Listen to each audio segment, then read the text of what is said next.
Chicking ഔട്ട്ലെറ്റിലെ കൂട്ടയടിയിൽ നടപടിയുമായി management. ഭക്ഷണം കഴിക്കാൻ എത്തിയവർക്കെതിരെ കത്തിവീശിയ കൊച്ചി ഔട്ട്ലെറ്റിലെ മാനേജരെ പിരിച്ചുവിട്ടു. സംഭവത്തിൽ മാനേജർക്കെതിരെയും മാനേജരെ മർദ്ദിച്ചവർക്കെതിരെയും പോലീസ് കേസെടുത്തിട്ടുണ്ട്. അരുൺ ശങ്കറാണ് വിവരങ്ങളുമായുള്ളത്.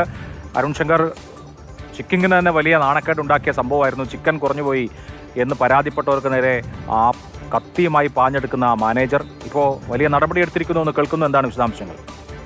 തീർച്ചയായിട്ടും ചിക്കിങ്ങിനെതിരെ വ്യാപക പ്രതിഷേധം ഉയർന്നിരുന്നു. ഈ വിമർശനത്തിന് പിന്നാലെയാണ് ചിക്കിങ് ഇപ്പോൾ ആ ഭക്ഷണം കഴിക്കാൻ എത്തിയവർക്കെതിരെ കത്തി വീശിയ മാനേജരെ സസ്പെൻഡ് ചെയ്തിരിക്കുന്നത്.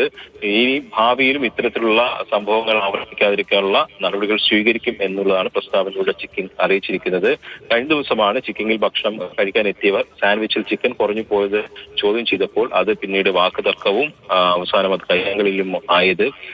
വിദ്യാർത്ഥികളായിരുന്നു ചിക്കൻ സാൻഡ്വിച്ചിൽ കുറഞ്ഞ സംബന്ധിച്ച് പരാതിപ്പെട്ടത്. തുടർന്ന് ഈ വിദ്യാർത്ഥികളുടെ ബന്ധുക്കളും സ്ഥലത്തെത്തി. തുടർന്നാണ് ഈ മാനേജർ അവർക്ക് നേരെ കത്തിയെടുത്ത് വീശിയത്. സംഭവം കത്തി വീശിയ മാനേജർക്കെതിരെയും അതോടൊപ്പം തന്നെ ഈ വിദ്യാർത്ഥികൾക്കെതിരെയും പോലീസ് കേസെടുത്തിട്ടുണ്ട്.